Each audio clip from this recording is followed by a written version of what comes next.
Thanks for being here at 10 o'clock on Sunday morning. I know how late the parties go, and appreciate your getting up. Biohacking sounds sexy. I will talk about some of the sexier aspects of it. Who cannot be intrigued by chimerical splices, geeps coming out of goats and sheep, and more exotic sorts of duck humans being created in the lab. It's all very cool, but even deeper than that, what I really want to try to do, we'll try to hit all the pieces, but what I want to do is talk about hacking culture, where it evolved, how it evolved in the computer space, where it really came from, and some of the generational aspects of it as it has progressed until it is now, DEF CON 17. I think this is the 12th time that I've spoken for DEF CON. Came 14 years ago to DEF CON 4. And what I have observed changing about the hacker space and how elements of real hacking, as we spoke of it then, before the word was co-opted and criminalized, port very well in some ways, but not in every way, to the space of biological experimentation, genetic splicing, synthetic biology, and the creation of artificial organisms or organisms with enhancements that will enable us to do all sorts of things that now sound novel, but will be no more novel for your children than people texting and talking simultaneously.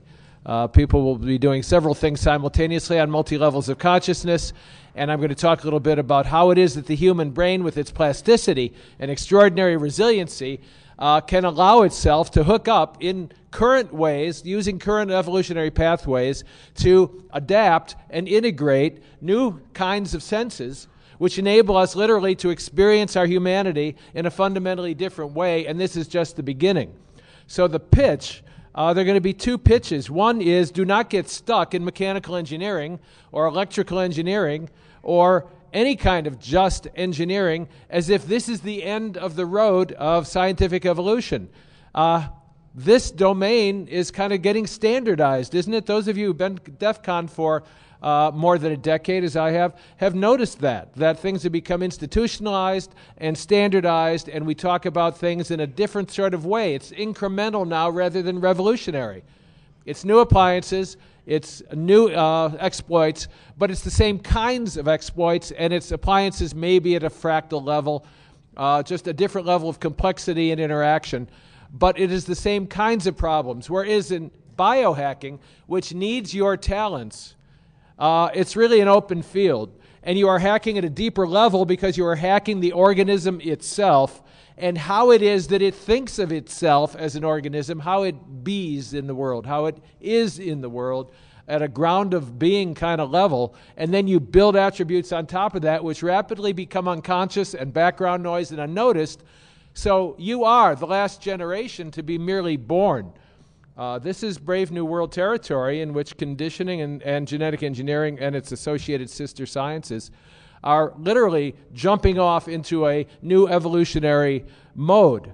Now, some of it is hype, some of it is exaggerated, but much of it really is not. So I also want to make a pitch for the politicization of the domain of biohacking, because hackers in this space have long known. We've had seers like Simple Nomad, who has been a pioneer in illuminating the necessity for counterintelligence as a fact of life for anyone doing serious hacking in order to create a multiplicity of nodes that someone else can encounter and believe are real. For example, I remember that talk from a few years ago, how you do defense up front, anticipating who will come at you from multiple vectors of the compass and why and how. The biohacking community, as it is currently instantiated, does not have this consciousness. And as I talked to biohacker after biohacker in different domains, I was surprised. They said, well, yeah, I know hackers, i.e. you guys, are paranoid, but we're not paranoid yet. And yet, if you know the Steve Kurtz case, which we'll talk about a little bit, which is analogous to the Steve Jackson gaming case of old when the Secret Service made fools of themselves because they didn't understand the domain. That has happened recently with Steve Kurtz, but the human consequences to him and to the guy from whom he bought the line of bacteria that he used, quite legitimately, really, just a little around the corner, but it was just cutting a little red tape out. The punishment that these two people have received just like Steve Jackson. Steve Kurtz said when he was finally exonerated after 4 years, how do I get my 4 years back? How do I get my life back? So I want you to be understanding of the political dimension post-Patriot Act, post-9/11, because despite the terrific face on the Obama administration, it has not changed anything about secrecy and surveillance, one jot or tittle from the way it was executed by the Bush administration. It is America now. It is the way it is now. It is necessity perceived inside the intelligence community and the military community and the political community as what we must do to be safe. It is what's so. So it's not going to go away. Once the tools are in place, the tools are left in place. The names may change from TIA to TIA or deep packet inspection to Hello Dolly, but it doesn't matter. The tools are there. So you need to be aware of the political ramifications and do it very carefully and subtly, but you can do it. But you have to do it in a way that is clearly dual use so that you can always have plausible deniability of what, in fact, in your nefarious, larcenous hearts you may really be doing. Okay. So, what is hacking? I love this. This is from a brief exchange between Bruce Potter from ShmooCon and Simple Nomad. I don't remember which one said it, but it was reported this way. For the system to work, it must never grow up, and it should make us smile. Now that's hacking. It should never grow up. In other words, if you do not have a childlike playfulness in the way you come to even the deepest truths you encounter, and it doesn't make you smile anymore, you get serious. I mean, I love these guys. I know some of them for years, but I walked into the speaker room the other night when the Meet the Fed group was there, and I just instinctively put up my hands. Nobody was smiling. Nobody was smiling, and they had all clearly grown up. And the part of me that has never grown up threw up his hands and said, I give up, cuff me.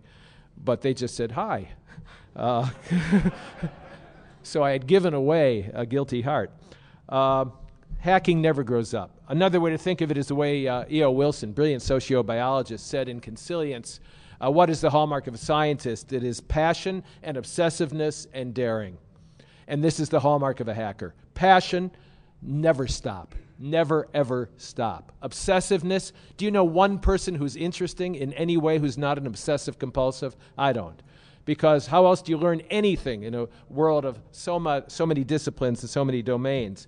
And of course, daring means, of course, thinking and acting differently, not mooing after the herd, not buying after the sheep, even if you pretend to, but seeing clearly the context, being able to go beyond the content that people accept as the real givens of their life and see the context which shapes and forms it and creates it, and then hacking the context so that new content emerges. This takes a daring heart and a daring mind because it means you're willing to let even the deepest things you believe about yourself to be called into question and to go through a zone of annihilation on the way to a hierarchical restructuring of a new way of looking at things.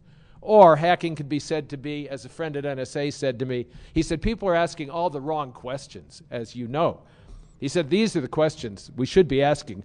How do you live in a world that has no walls?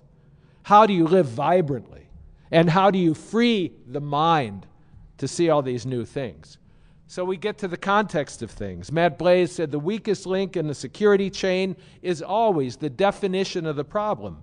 And the real definition of the problem is frequently not the definition that people work with. Now, let me repeat that in a way to port it toward biohacking. The weakest link in the chain of identity is the definition of the problem. The real definition of our identities is not what people think they are. We are not who we thought we were. We have already been transformed by our interaction with new technologies that shape the social and psychological and cultural spaces of our lives.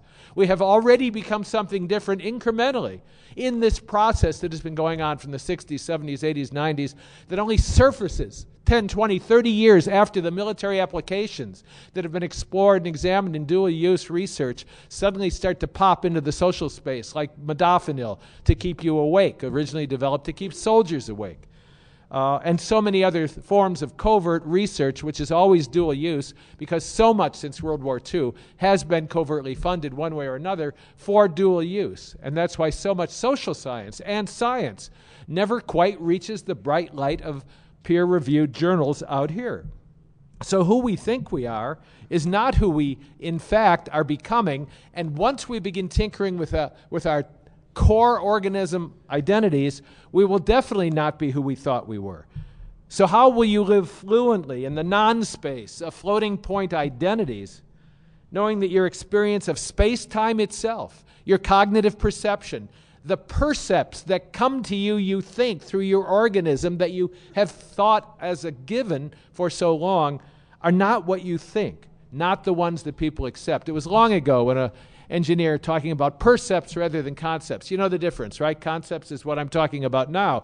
Percepts are what hit the eyeball or the skin, and the percepts are changed into concepts through a complex process of cognition. Immanuel Kant, philosopher, said concepts without percepts are empty.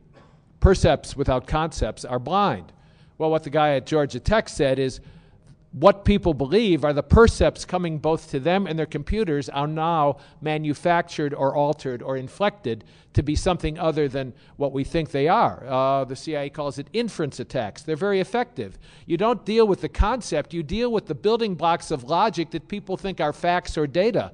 And you put false building blocks into the space of cognition so that people then reason falsely from the data to conclusions that are inevitably inflected away from where they want you to see. Illusion, misdirection, ridicule. The hallmarks of deception programs of any kind, according to a friend of mine who lectures on that at the Cryptologic Museum, illusion and misdirection. You're looking here, the data will take you here. And you have to know how to decode the data to restore the original code. Well, these are tricky problems. Who's going to think about these? If this was a normal audience, which I never get anymore, because by this point they'd be gone, they'd be rolling their eyes, or they'd be saying, what the hell is he talking about? Or they'd be saying, as a guy did in a workshop not too long ago, he said, stop, you're making me feel helpless. And I said, great. When you came in, you were at -2. He said, what's -2? I said, you were helpless, but you didn't know it. Now you're at -1. You're helpless and becoming aware of it. So you can go to the next level if you so choose, which is what he said, doing something about it, taking responsibility for elevating your awareness and conception of what's real in the world so you do not become a victim of it and become one of those Rush Limbaugh listeners, which is a vast mass of white victimized males who feel like everybody is doing something to them. Thank you.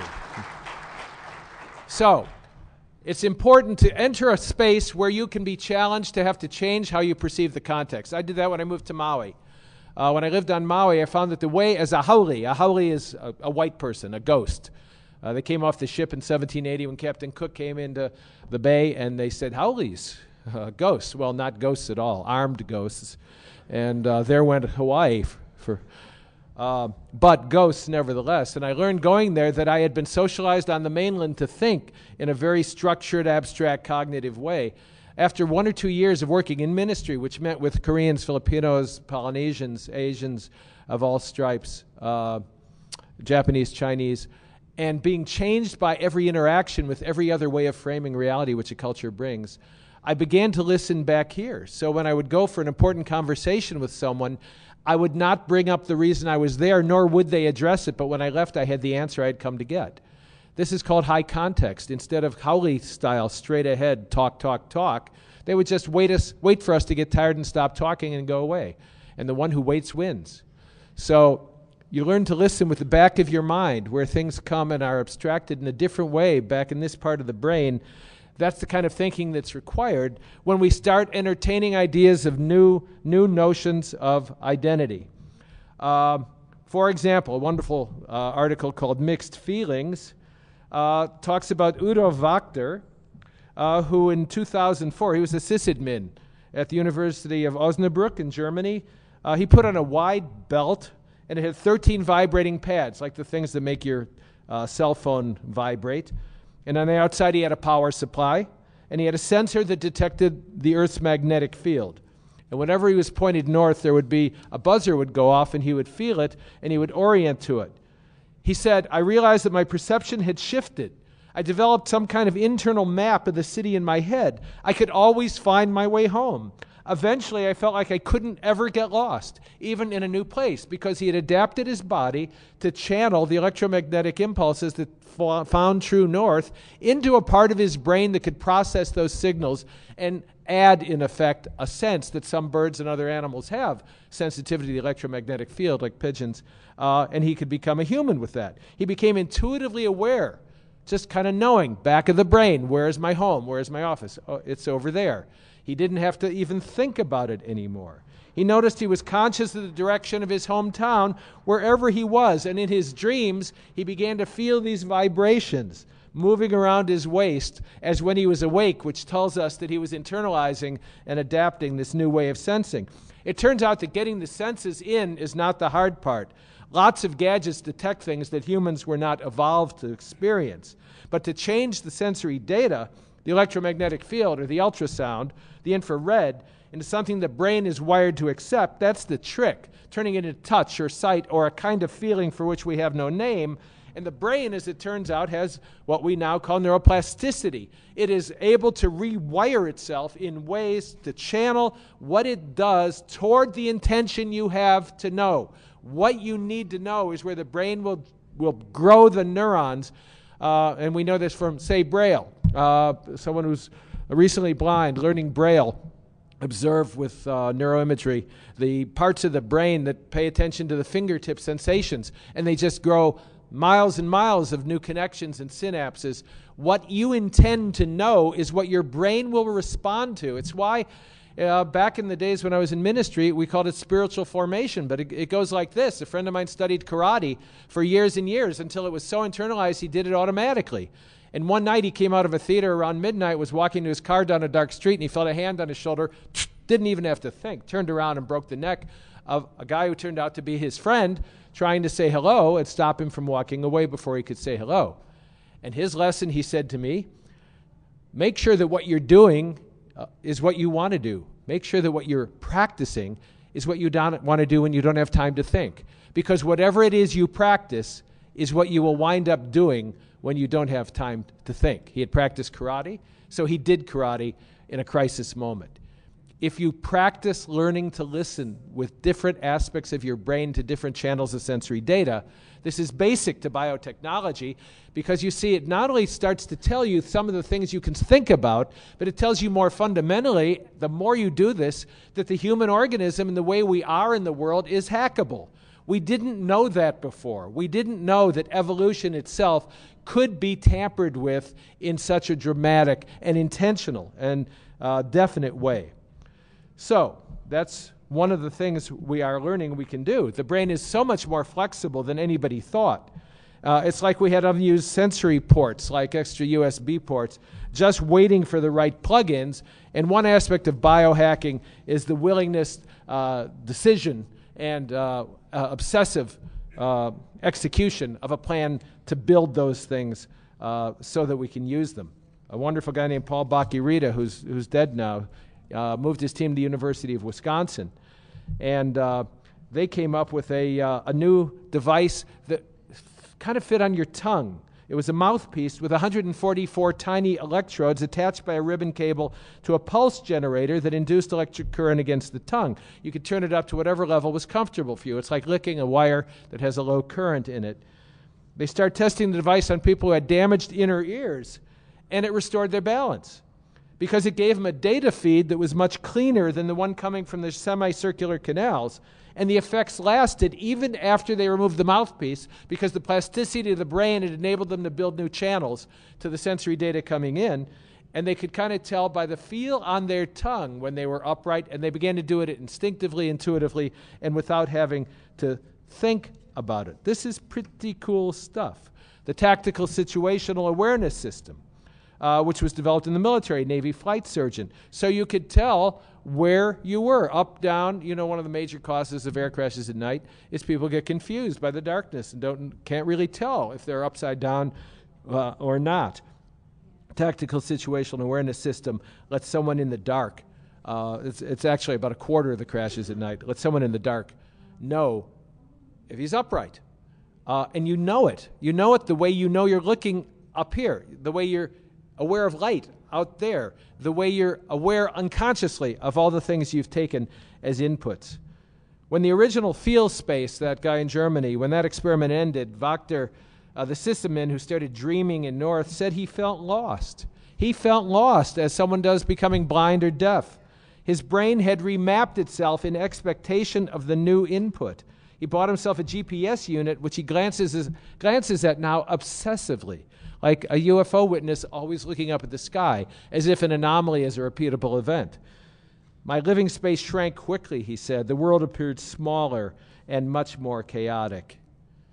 That's the way you are going to look to your children and to your grandchildren, the way for those of you who text an iPhone and do all the forms of connectivity that have become ubiquitous and unconscious and assumed. Those of you who do that look at old people, not quite like me, but old people who have less of a clue than I do. And the gender gap, the generation gap is going to increase dramatically. It's already increased dramatically. You look at those people who can't use computers and can't text and talk and drive at the same. So what if you crash 23 times more often than somebody else? No one said life was secure. It's worth the risk of finding out who's tweeting what, right? But that gap, once we begin enhancing ourselves in some of these bold new ways, you see it's really a dividing line. You guys are already old. You are already so born.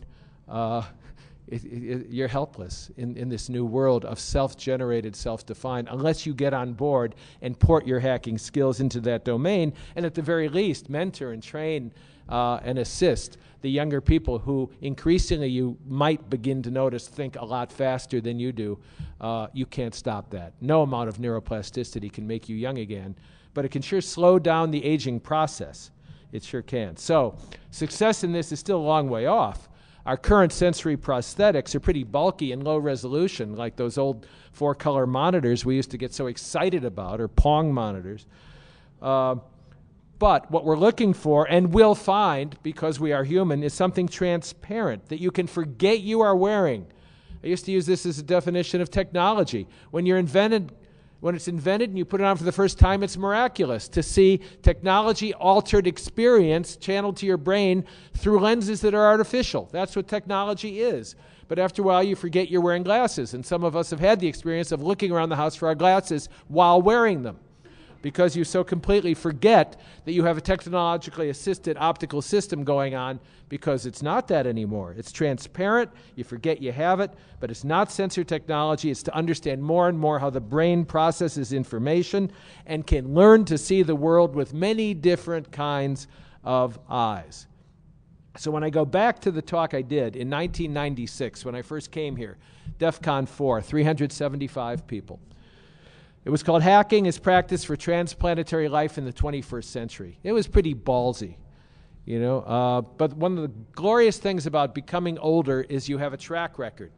And a lot of the things I predicted were right, not because I was that smart, but because I looked at what's true in the present and what inevitably would occur if the technologies were reshaping me would reshape everything in the same way. It was really that simple to have that intuitive ability. And what I said then was hacking was about power. It is about your identity as an individual taking responsibility for transforming the perceptual apparatus of the world through their connectivity and information and communication systems. The rate of change then began to change exponentially, and it is even more so now. The rate of change itself is changing even faster. So the kind of paradigm shift I'm talking about is going to happen exactly the way Hemingway said bankruptcy happened when he was asked, well, how do you go bankrupt? He said 2 ways, gradually and suddenly. Well, that's the way it happens. Gradually, not noticed, drop of rain. Is it raining? No, it's San Francisco. It's fog. Pretty soon you're wet. Pretty soon you're soaked. Pretty soon your umbrella is tattered. Pretty soon you're all floating along in the flood. And there's some Noah's Ark of a new generational instantiation of humanity floating away, waving to you with the other animals that have gotten on board. And you're going glub, glub, glub. And you said, well, that was sudden. Well, not really. So the generation gap is going to be profound. It's which side of it do you want to be on? You guys, by which I mean all of you collectively, DEF CON has been the greatest gift of my life. Well, no, Shirley has been the greatest gift of my life. This is being videoed, right?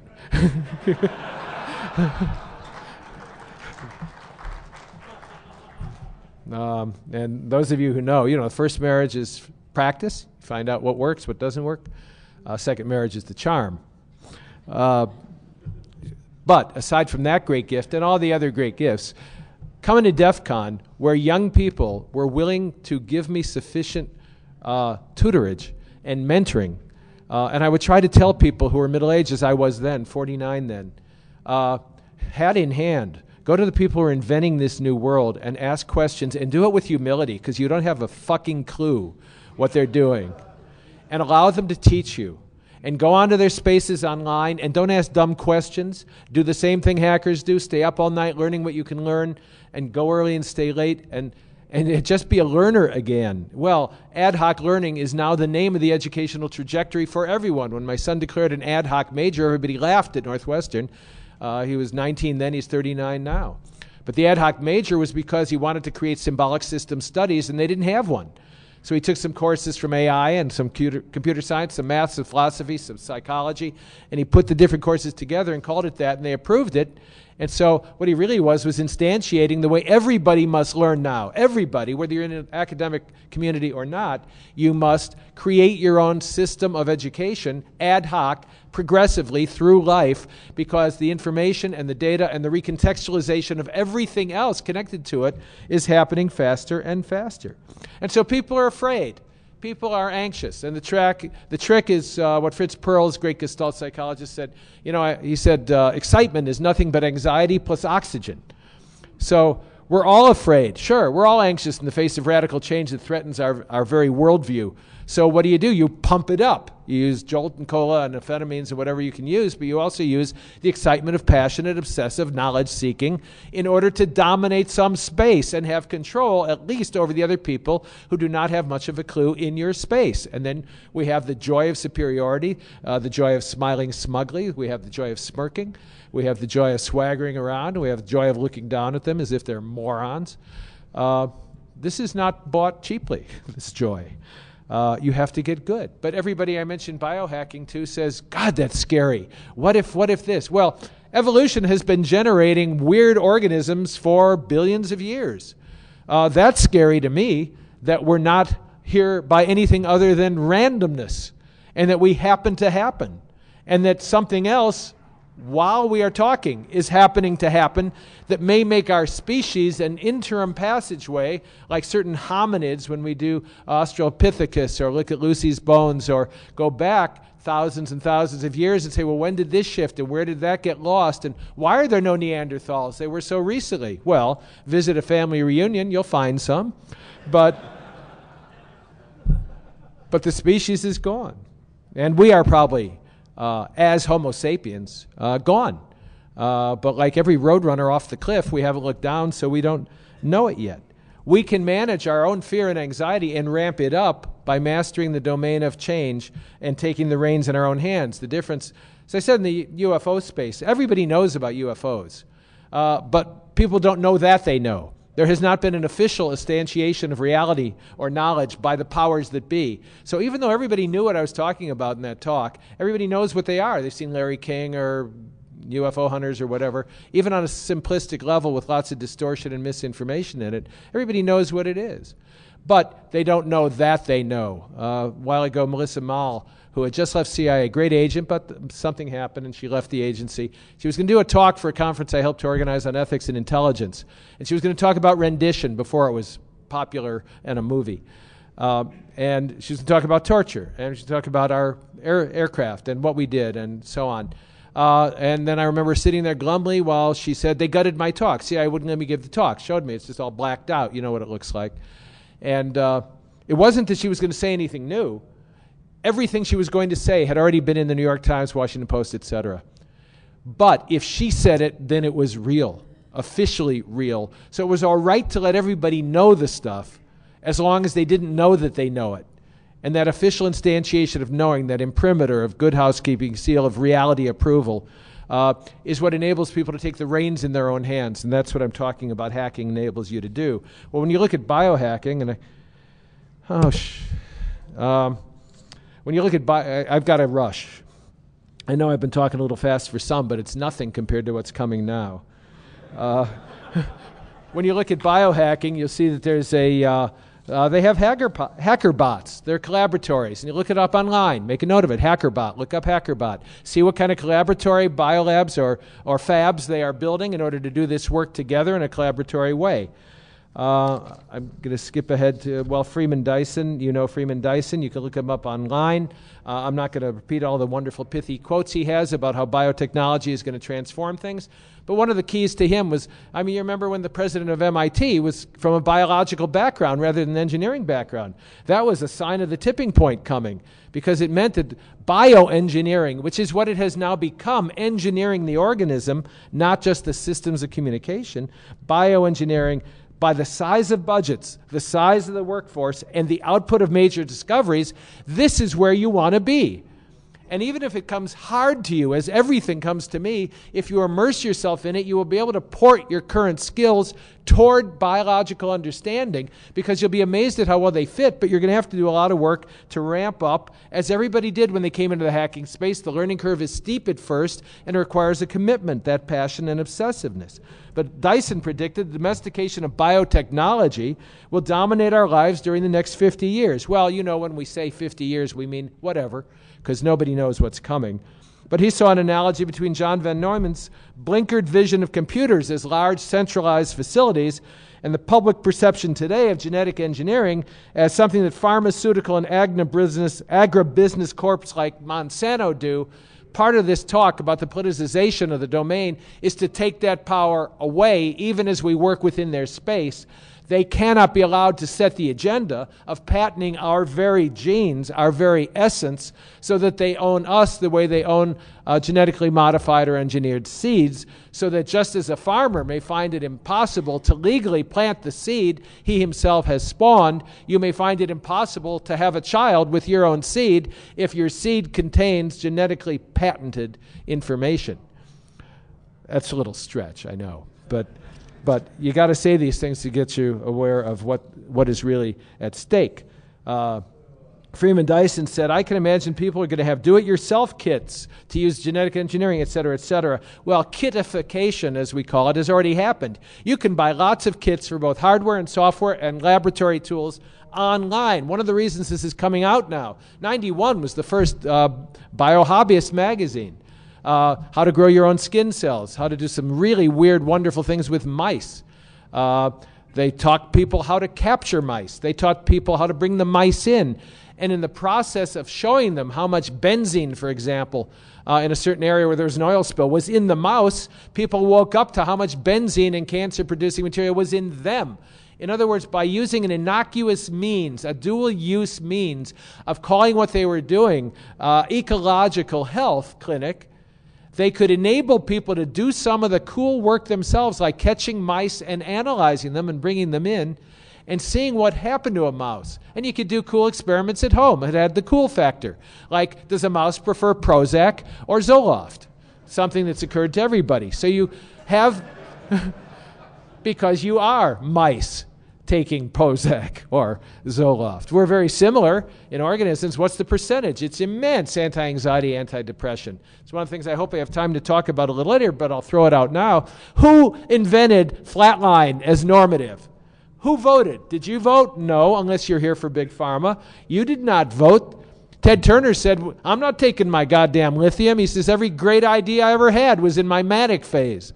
I'm not going to pass that up just because I might kill myself in a downtime. Manic depressives are about 4% of the population. That's a lot. That's huge that evolution kept that. Now, we don't even know exactly all those geniuses in the past who were manic depression. I know my wife has periodically said, don't you think you ought to be tested? And like any good person who oscillates rather than flatlines, as I like to think of it, I say, no. What good would that do? Well, all right, you want to medicate yourself and flatline? I don't think so. You want to go dull? You want to just put cotton wool over your eyes? You want to feel nothing? You want to grow old too soon? You want to dribble instead of spurt? Go ahead. Oh, I'm sorry. I forgot. Most of you aren't 65, are you? I forgot who I was talking to.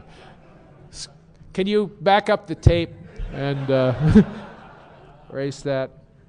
At any rate, depression was ordained, not excessive depression, but ordinary depression was ordained to be a problem. Just, in other words, people feeling down, people getting depressed. You know, well, first of all, a lot of good film noir would go away if people weren't depressed. We need that stuff. But the other thing is recent studies have shown, now listen to this, because this is where we don't know how smart evolution can be, even when it's being blind and dumb. Depression might have a very good function in our lives, not crippling psychotic depression, but the kind most of us experience off and on. It's like pain for a body. A body touches fire and it burns, and well, what if you didn't have pain? You would just keep touching the fire. And we know that when people can't experience pain, we have these terrible times letting them grow past toddler because they're doing kinds of things that normal people feeling pain would stop doing because they don't want to die. Pain does that. Pain is useful, so pain is kept. Same with mild depression. The studies have revealed that one of the functions that pain serves is to detach you from a trajectory or course of action that isn't working. For some of you, this will be the only but most important takeaway from this talk. It's good to get depressed because it's a way of saying in an America that says, keep going, you can do it, everybody can do whatever they think. It's bullshit. You can't. You can do some things, but not everything. And depression is a way the world signals to you, it's not working, Jack. Back off. You're not going to win American Idol. You know, you're not going to whatever. Depression says detach. And those who detach sooner as a result of getting depressed at the failure of a trajectory, more quickly and more lively reconnected with a new path, new goal, new structure of life because they had detached earlier on in the process, saw what was going on, and chose to do something else. So you take out depression, people are going to be failing all their lives long. And then you're going to have to invent a massive entertainment industry to happy them up. Oh, wait a minute. Wait a minute. That's what, all right. Okay. So you see how easy it is to talk about the future? You just look around.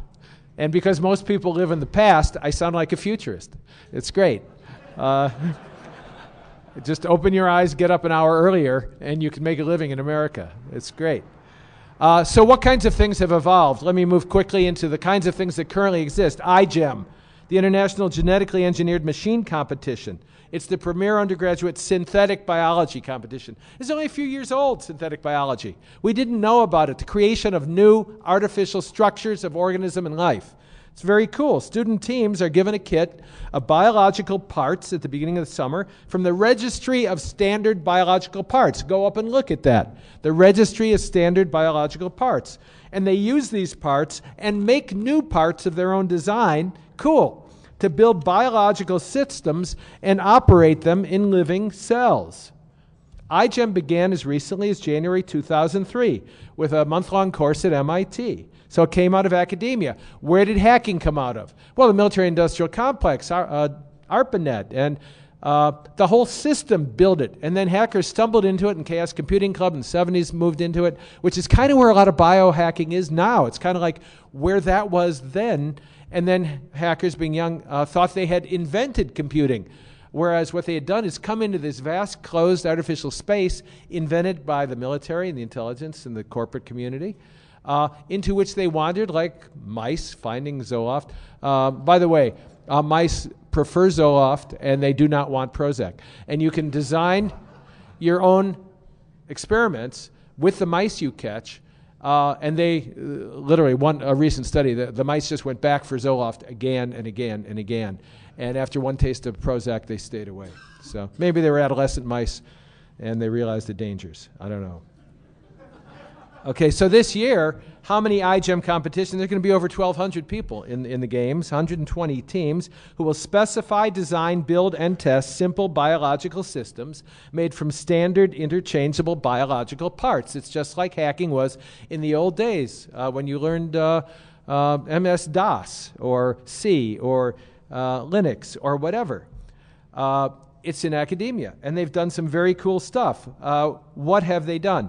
Well, they've also spawned DIY bio. Now, why do they call it do-it-yourself bio? Because the word hacker, it was explained to me by a hacker, has been so distorted and bastardized that they want to capture the essence of, well, DIY bio doesn't do it. It's like going to Home Depot and putting up a shed.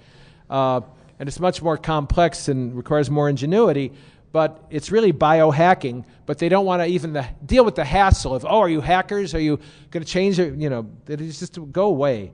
But it came out of academia like hacking did, and these are some of the projects that I think are quite cool. You can do self-genotyping. You want to know if you're a carrier for hemochromatosis on your 6th chromosome? A brilliant young woman named Catherine All, challenged as hackers were by their professors, you can't do that. She says, I want to know, because it's in my family, and I want to know if I have hemochromatosis. Well, you can't do that as a high school student, they explained to her. And she said with the typical hacker response, fuck you, and, right? And did it.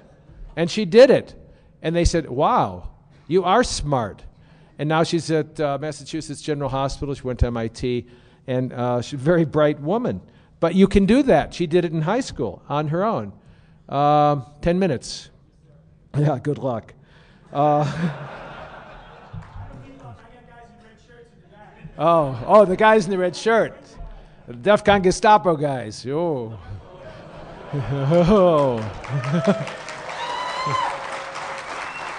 Yeah.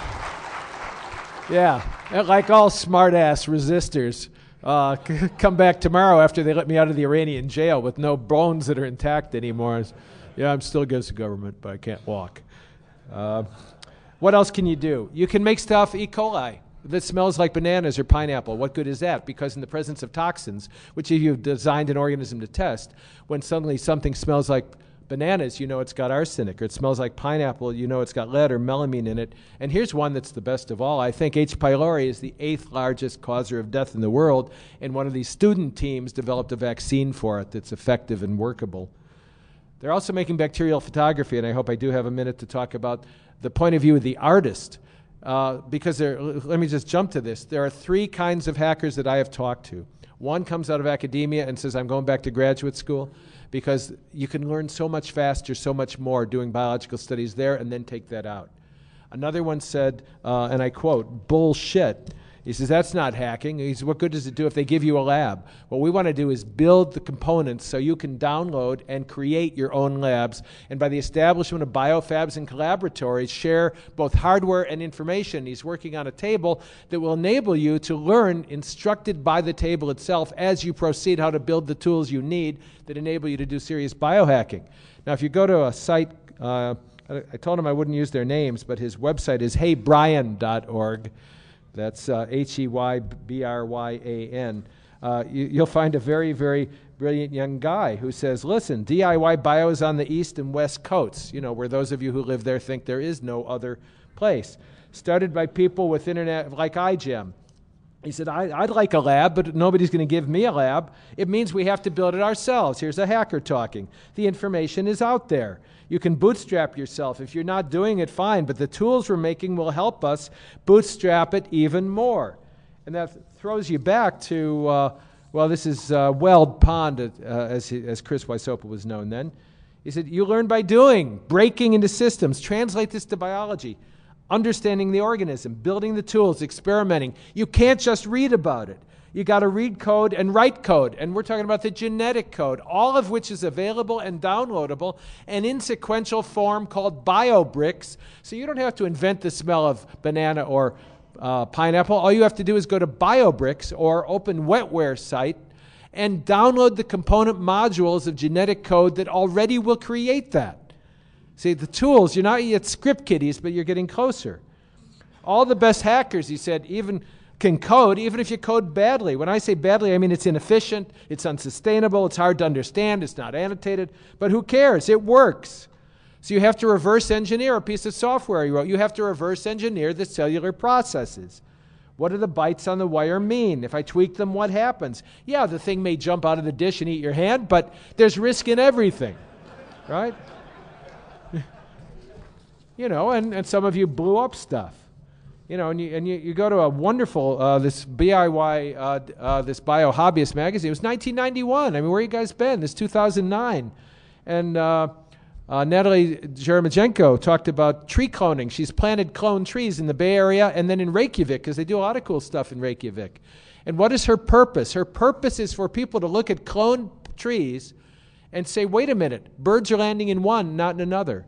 Wait a minute, this one's different from that one. In other words, she's taking the starch out of 23andMe. You know 23andMe? You can pay $300 until you have a gene for everything and a gene for nothing.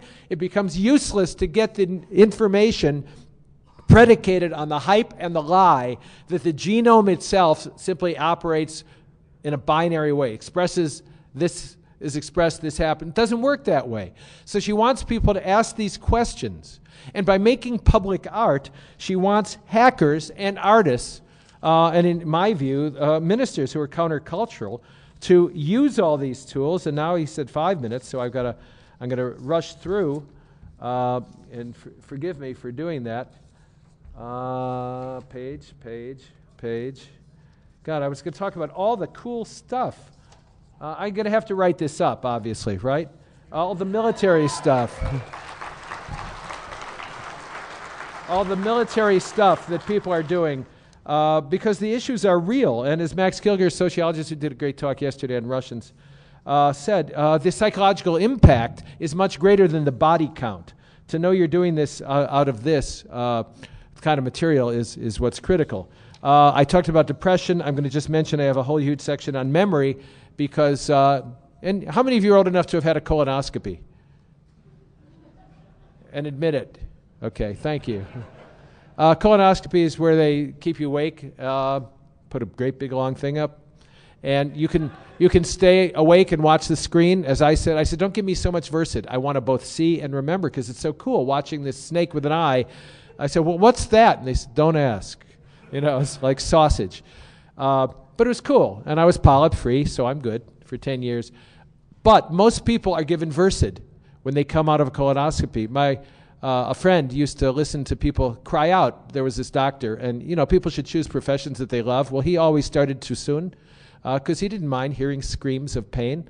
He found an avenue toward helpful, productive societal work that suited him, and he would start early. And my friend would hear people through the wall in the surgical center cry out in pain, and then they would come out an hour later, and my friend would say, "So how was your colonoscopy?" And they'd say, "Oh, it's fine. I didn't feel a thing."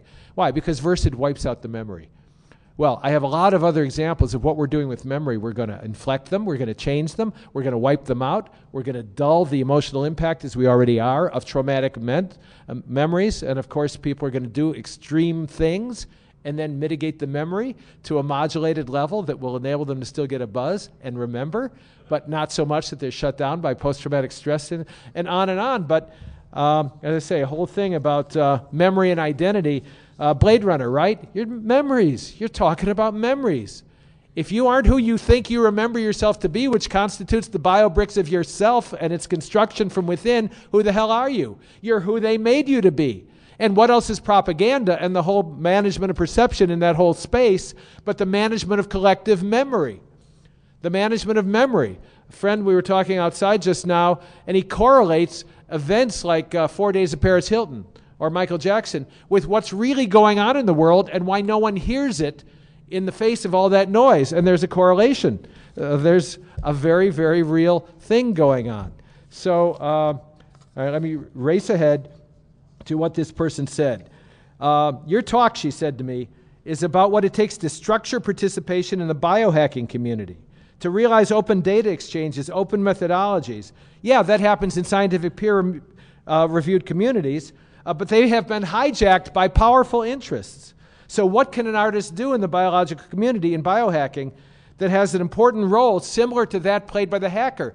The young people in the biohacking world are not conscious, she said, of the political implications of having their questions determined by a paradigm determined in turn by pharmaceutical corporations. They don't know. They've already been co-opted when they begin their studies not to ask the questions implicitly inherent in the hacker ethos and the hacker community. An artist, she said, can get away with this like a hacker, because it's not someone people believe. We have no inherent structural authority. All I have is my voice. No one takes me seriously. I love it. I'm transparent, and I'm harmless. The artist in complex technical realms stands for every man. We have no credentials.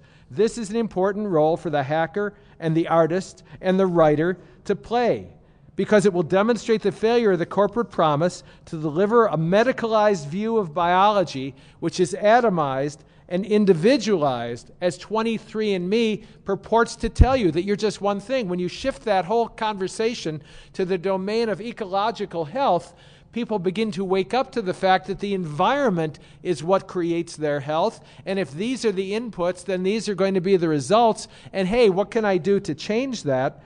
That's what the biohacker community can do, and that's what's not going to happen in a corporate lab with bureaucratic processes. So my concern with the biohacker, this second wave of biohacking, is to ask, why are we doing this? Sure, it's wonderful to do. I'll be with you in a minute. No. Epithelial skin lines, that's cool. It's playful, but the corporations are all over that.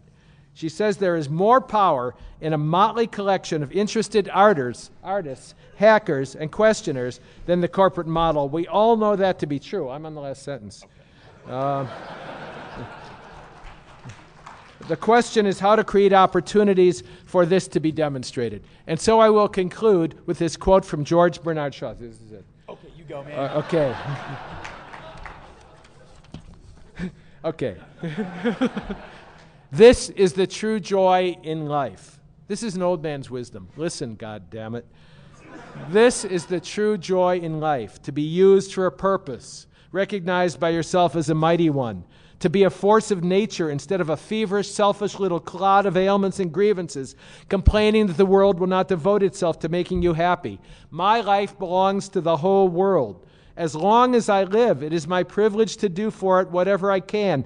I want to be thoroughly used up when I die. The harder I work, the more I live. I rejoice in life for its own sake. Life is no brief candle for me. It's a splendid torch, which I am holding for just a moment. And I want to make it burn as brightly as possible before handing it on to future generations. That is the promise and the possibility of biohacking. Don't get stuck in mechanical engineering. It's so old school. It's so 20th century. Come on into the new world. Thank you.